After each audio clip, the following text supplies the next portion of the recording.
প্রিয় দর্শক, চ্যানেল আইতে দেখছেন ইউসিবি টু দ্য পয়েন্ট, সাথে আছি আমি সামান্তা ইসলাম। দর্শক, যুক্তরাষ্ট্র এবং ইসরায়েলের হামলার পর কিন্তু এখন ইরানও থেমে নেই।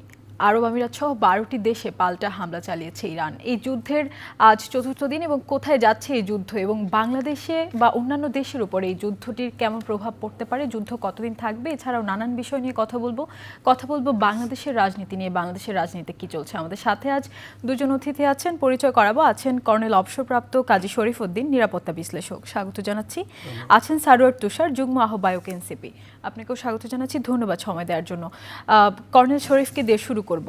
বলছিলাম যে আরব আমিরাত সহ 12টি দেশে ইরানও হামলা চালিয়েছে এবং যেসব জায়গায় তেলের খনি বা যেখান থেকে আসলে বাংলাদেশ বা অন্যান্য দেশগুলো আমদানি করে, যেহেতু আমরা আমদানি নির্ভর দেশ, আপনার কাছে কি মনে হয়, শুরুতেই শুনতে চাই, যুদ্ধটা কতদিন ধরে চলতে পারে, এর ভবিষ্যৎ কি এবং বাংলাদেশের উপর কেমন প্রভাব পড়বে?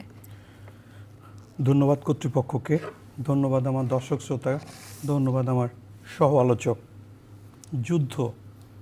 যুদ্ধ কখনো শান্তির বার্তা বয়ে আনতে পারে না।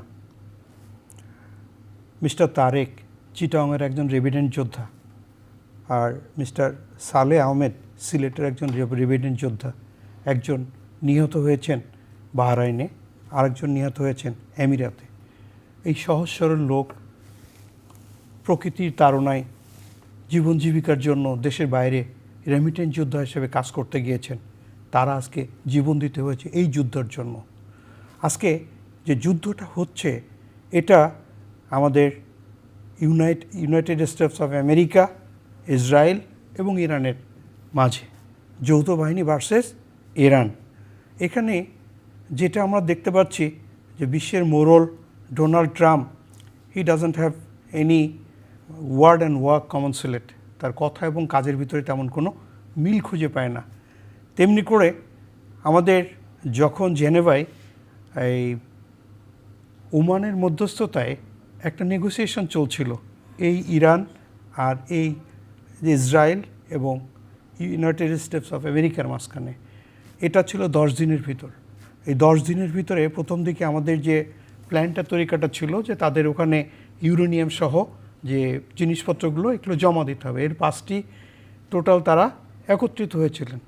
এখানে শুধু যে ওমানের পররাষ্ট্রমন্ত্রী সাইদ সাহেবই ছিলেন না, এখানে ডোনাল্ড ট্রাম্পের জামাতাও ছিলেন।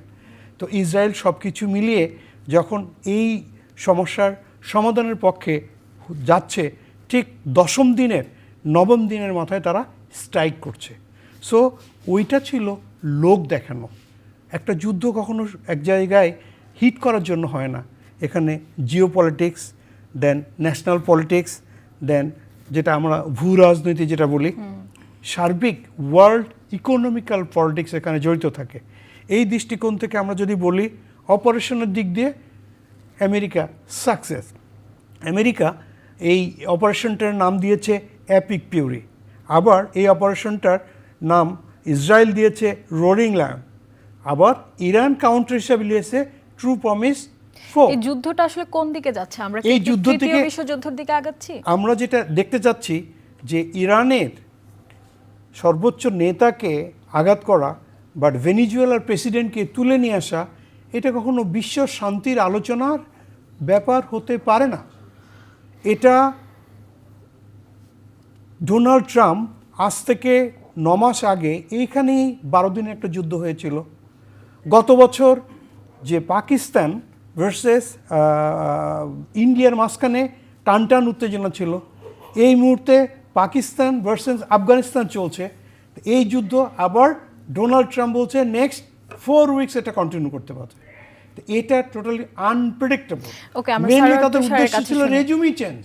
সারোয়ার তুষারের কি মনে হয় 4 সপ্তাহ চলবে? আবার আজকে কিন্তু ট্রাম্প বলেছে যে লক্ষ্য অর্জন না হওয়া পর্যন্ত তিনি থামবেন না। তো আসলে কি 4 সপ্তাহ পর আমরা যুদ্ধবিরতি দেখতে পাবো, নাকি শেষ দেখতে পাবো, নাকি চলবে? জি, আপনাকে ধন্যবাদ এবং সহ-আলোচককে শুভেচ্ছা জানাই। এটা কতদিন চলবে এখনই বলা মুশকিল, কিন্তু যেটা বোঝা যাচ্ছে যে মার্কিন যুক্তরাষ্ট্র এবং ইসরায়েলের লক্ষ্য হচ্ছে এই যে ইরান যে বিদ্যমান রেজিম যেটা আছে, এই রেজিমের পতন ঘটানো, এবং এই রেজিমের পতন ঘটানোর আগ পর্যন্ত তারা এই ধ্বংসলীলা চালিয়ে যেতে চাইবে। অন্যদিকে ইরান তো খুব শক্তিশালী একটা রাষ্ট্র এবং তাদের সামাজিক ভিত্তি আপনি জানেন যে খুব মানে লম্বা তাদের ঐতিহাসিক এবং সভ্যতাগত একটা শক্তি আছে।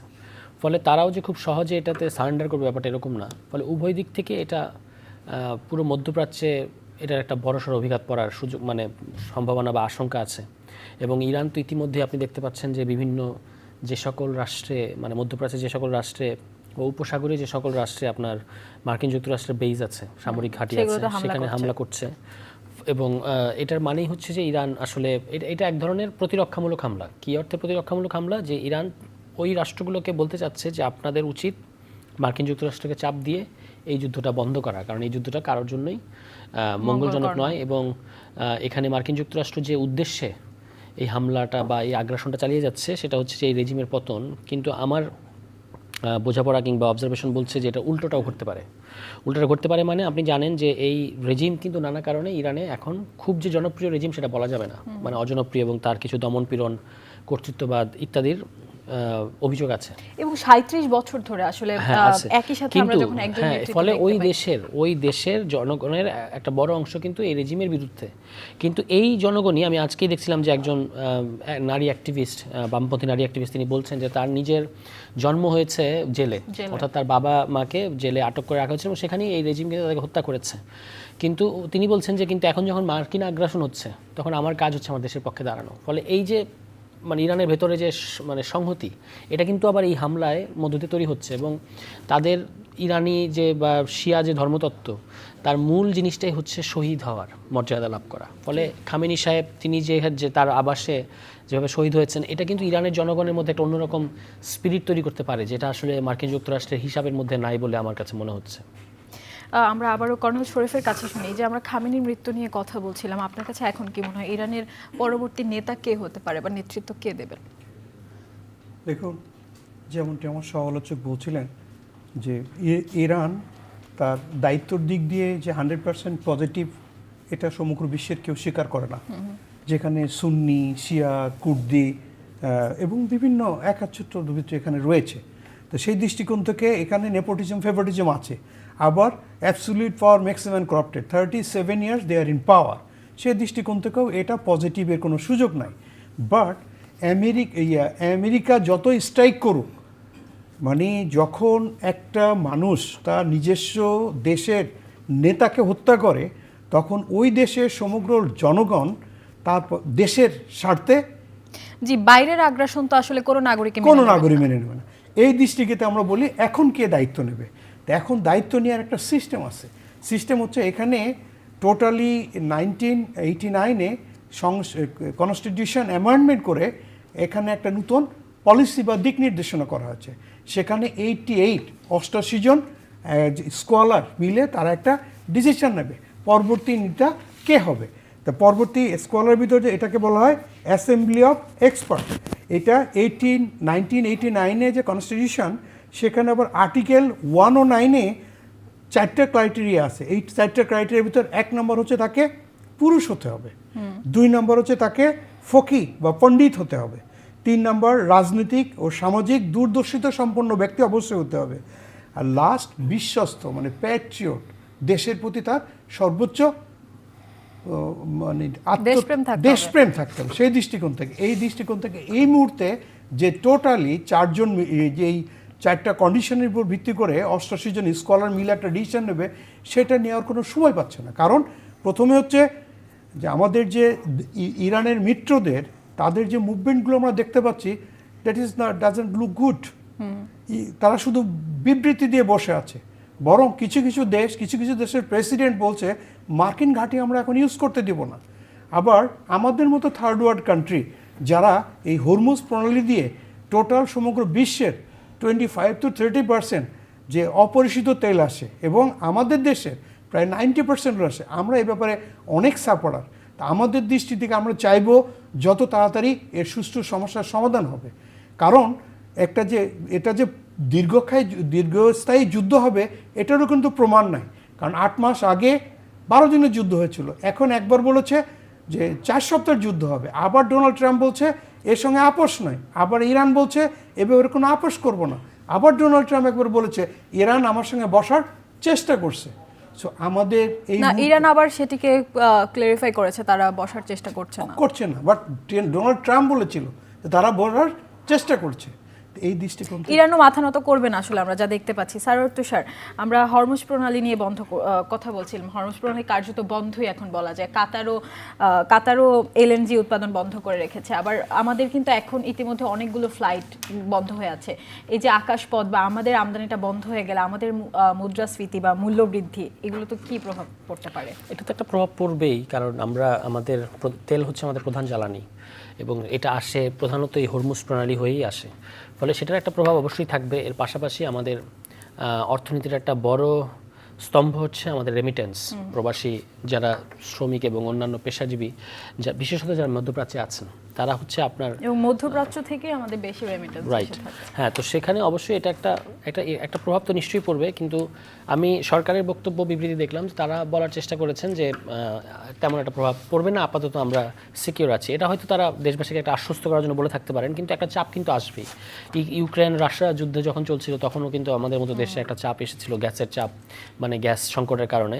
তো এখন এটার শেষ পর্যন্ত এটা আমাদের, যদি যুদ্ধটা আপনি যেটা বলছিলেন যে 4 সপ্তাহ কিংবা আরো বেশি সময় যুদ্ধটা লম্বা হয়, আশঙ্কাও আছে যে বড় করে যদি যুদ্ধটা শুরু হয়ে যায়, অন্যান্য দেশ আস্তে আস্তে আরো যদি দেশ ইনভলভ হয়, তাহলে এটা আরো বড়, মানে সুদূরপ্রসারী প্রভাব পড়বে। এবং আমাদের দেশে তো সামনে ঈদ এবং এটা একটা নতুন সরকার।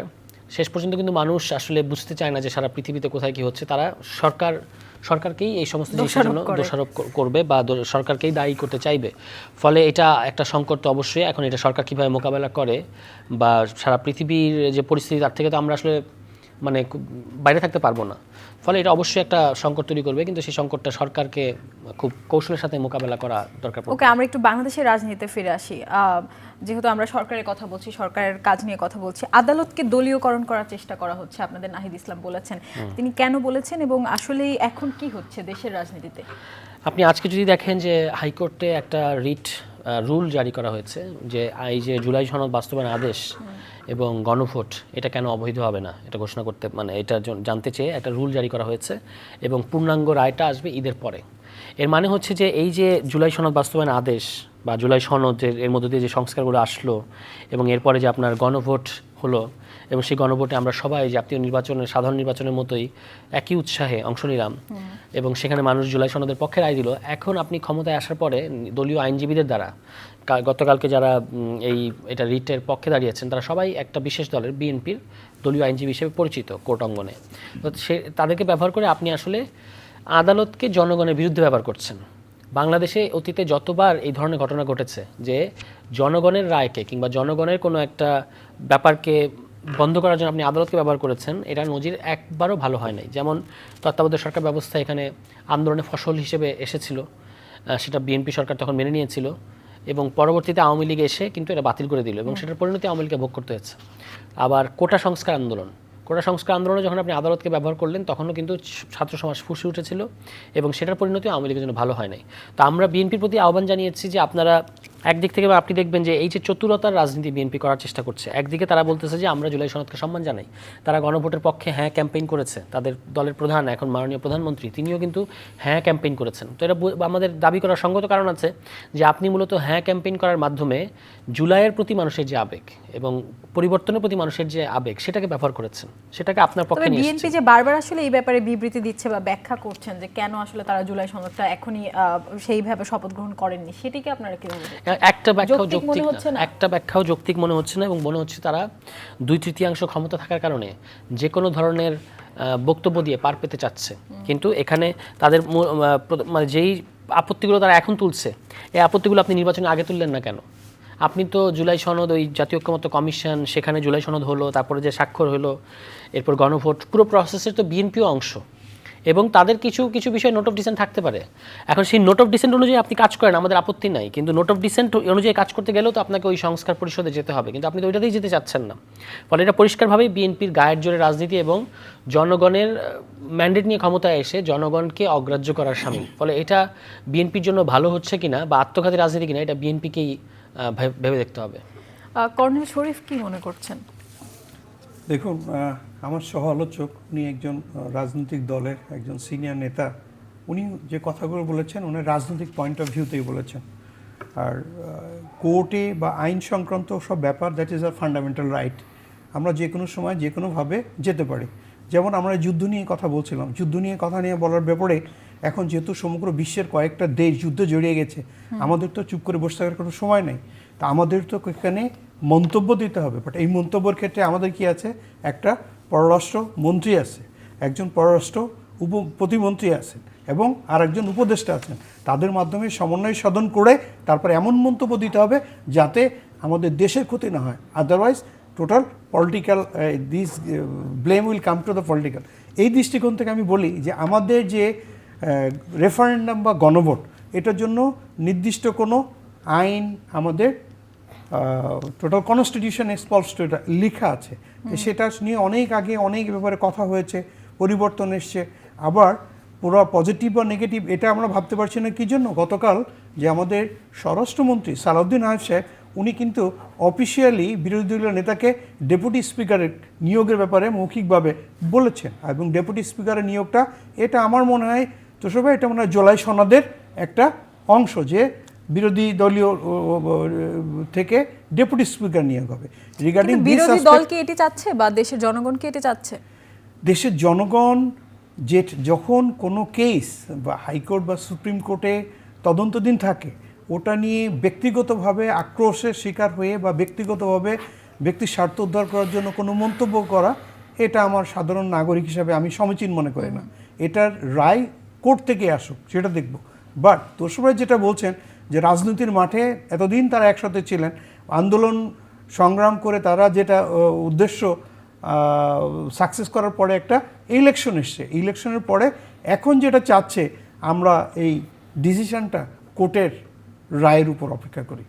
সারোয়ার তুষার, বিরোধী দলকে ডেপুটি স্পিকার নির্বাচন করলেই কি জুলাই সনদের ব্যাপারটি চাপা পড়ে যাবে? এটাকে আপনারা মেনে নিচ্ছেন সমঝোতা দেখেন, হিসেবে? এটা দুটো জিনিস। একটা হলো গণভোট যদি সংবিধানে নাই, এটা সত্য, তো গণভোট তো সংবিধানে থাকতে হয় না। গণভোট তো সংবিধানের চেয়ে ঊর্ধ্বে একটা জিনিস। সংবিধান জিনিসটাই হলো মানে মানুষের জনগণের একটা দলিল। তো সেই গণভোট যদি সংবিধানে না থাকে, এটা অসাংবিধানিক ধরে নিলাম, তাহলে জনাব তারেক রহমান সাহেব ইলেকশনের আগে কেন গণভোটের পক্ষে প্রচারণা করলেন? এটা তো একটা অসাংবিধানিক জিনিস, তার মানে করা ঠিক হয় নাই। তাহলে তিনি কি সেটার জন্য এখন বলবেন যে আমার তখন ভুল হয়েছিল? এক। দ্বিতীয়ত হচ্ছে যে ডেপুটি স্পিকার, বিএনপি বলেছে আমরা জুলাই সনদকে সম্মান জানিয়ে deputy speaker. Vice chairman major Hafiz কিন্তু বলেছেন ভোটের 2 দিন পরেই যে যদি তখন গণভোটের ব্যাপারে রাজি না হয়, এটা কি চালাকি রাজনীতি না? এটা তো অবশ্যই একটা চালাকি রাজনীতি, যে গণভোটটা রাজি না হলে তখন আমাদের ওরা ভোট দিত না, এই জন্য আমরা এটা করেছি। এটা তো একটা খুবই অসম্মানজনক। কিন্তু এরকম চালাকি রাজনীতি তো আমরা আপনাদের জোট সঙ্গীর কাছে অনেক দেখতে পেয়েছি। না, সেটা অন্য জিনিস। আমি এটা একটু শেষ করি। এই যে ডেপুটি স্পিকারের প্রসঙ্গটা, যে ডেপুটি স্পিকার জুলাই সনদে আছে, জন্য বিএনপি সম্মান করে ডেপুটি স্পিকার বিরোধী দলকে দিতে চাচ্ছে। এটা তো বিএনপি সম্মান করার কোনো দরকার নেই। এটা তো জুলাই সনদ বাস্তবায়ন করলে এমনিতেই বিরোধী দল পাবে। আর দ্বিতীয় কথা হচ্ছে যে জুলাই সনদকে আপনি আদালতে চ্যালেঞ্জ করাচ্ছেন, সেই জুলাই সনদের থেকে বিরোধী দল ডেপুটি স্পিকারকে দিতে হবে, এটা আপনি গ্রহণ করছেন কেন? তাই না? ফলে এই জিনিসগুলো পুরোটাই হচ্ছে মানে বিএনপির এক ধরনের চতুরতার রাজনীতি, এবং এটা করে তারা কি অর্জন করতে যাচ্ছে আসলে কিন্তু কোনো, একদিকে তারা বলছে যে 31 দফায় অনেক সংস্কারের কথা আছে, তো জুলাই সনদে আপনি সাইন করলেন, সেখানে পরিষ্কার লেখা আছে যে জুলাই সনদটা পরবর্তী সরকারকে বাস্তবায়ন করতে হবে। এখন আপনি এটাকে আদালতে পাঠাচ্ছেন, আবার বলতেছেন যে আদালত যে সিদ্ধান্ত নেবে সেটাই। এই পুরো জিনিসটাই হচ্ছে অতীতে, আমি যেটা আগেও বলছিলাম, এটা আবারও একটু বলি, যে অতীতে আমরা যতবার এই রাজনৈতিক, যেগুলো রাজনৈতিক প্রশ্ন, জনগণ এবং রাজনৈতিক দল মিলে যে সিদ্ধান্ত নিয়েছে, আদালত কিন্তু এটা বাইরে যেতে পারে না, এবং আদালতের কাজ হচ্ছে এটাকে সম্মান জানানো। কিন্তু উল্টো যখন আপনি আদালতকে জনগণের মুখোমুখি দাঁড় করাচ্ছেন, এটা অতীতের পরিণতিগুলো ভালো হয় না, আমরা তো পরিষ্কার আমরা এটা দেখতে পাচ্ছি। এবং বাংলাদেশে এটা তো বললে হবে না যে বিচার বিভাগ স্বাধীন, বিচার বিভাগ এটা, বিচার বিভাগ সেটা। বিচার বিভাগ স্বাধীন অবশ্যই, কিন্তু at the same time total যে পলিটিক্যাল কোয়েশ্চেন, টোটাল যে পলিটিক্যাল অগ্রগতি, বিচার বিভাগ এটার ব্যাপারে ক্যালাসও থাকতে পারবে না, এটার ব্যাপারে মানে অসচেতন থাকতে পারবে না। জনগণ একটা জিনিস চাচ্ছে, আদালতকে আপনি আইনের যান্ত্রিক ব্যাখ্যা দিয়ে বলবেন যে এটা সম্ভব না বা এটা আমরা পারবো না, তাহলে তো আসলে জনগণের বিরুদ্ধেই যাওয়া হলো। এবং জনগণের বিরুদ্ধে গিয়ে কোনো আইন, কোনো সংবিধান কোনোদিনই বেশি দিন দীর্ঘস্থায়ী টিকে থাকতে পারে না, কোনো রেজিমও টিকে থাকতে পারে না। আমরা এটার প্রতিবাদ জানিয়েছি। আমাদের যারা বিরোধী দলীয় সংসদ সদস্য আছে তারা কি সিদ্ধান্ত নেবেন সেটা প্রথম অধিবেশনে আমরা দেখতে পাবো। এর বাইরে আমরা এটা জনগণের কাছে তুলে ধরছি যে এটা বিএনপির যে ম্যান্ডেট নিয়ে তারা এসেছেন, সেই ম্যান্ডেটের অপব্যবহার তারা করছেন। কারণ জনগণ দুটো ভোট দিয়েছে, একটা হলো আপনাকে সরকার বানিয়েছে, এটা আলাদা, আর একটা হলো জনগণ গণভোট বলেছে যে সংস্কার বাস্তবায়ন করেন। এখন আপনাকে ভোট দিয়েছে, এই ম্যান্ডেট দিয়ে আপনি আরেকটা ম্যান্ডেটকে বাদ করে দিচ্ছেন, এটা কিন্তু মানে একটা হলো প্রতিনিধিত্বশীল ম্যান্ডেট, আপনাকে সংসদে পাঠাচ্ছে জনগণ, আর একটা হচ্ছে ডিরেক্ট ম্যান্ডেট সংস্কারের ব্যাপারে। তো প্রতিনিধিত্বশীল ম্যান্ডেট দিয়ে আপনি ডিরেক্ট ম্যান্ডেটকে কিন্তু ভায়োলেট করতে পারেন না, বা ডিরেক্ট ম্যান্ডেটকে আন্ডু করতে পারেন না, কিন্তু এই ঘটনার ক্ষেত্রে আমরা এটাই দেখতে পাচ্ছি।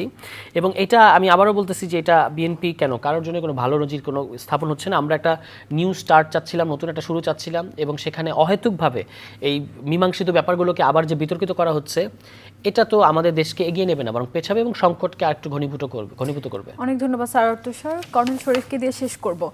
এই যে আমরা জুলাই সনদ নিয়ে কথা বলি, জুলাই সনদ নিয়ে এখন সবচেয়ে বেশি বিএনপির বাস্তবায়ন না করা বা সেদিকে না যাওয়া নিয়ে প্রশ্ন কিন্তু তুলছে জাতীয় নাগরিক পার্টি। তারা আবার জুলাই সনদে স্বাক্ষরও করেননি। আপনি আসলে এই ব্যাপারটা কিভাবে দেখছেন? এখন কি বিএনপি কৌশলগত রাজনীতি করতে চাচ্ছে, বিট্রে করছে জনগণকে? ধন্যবাদ। রাজনীতিতে শেষ বলে কোনো কথা নেই।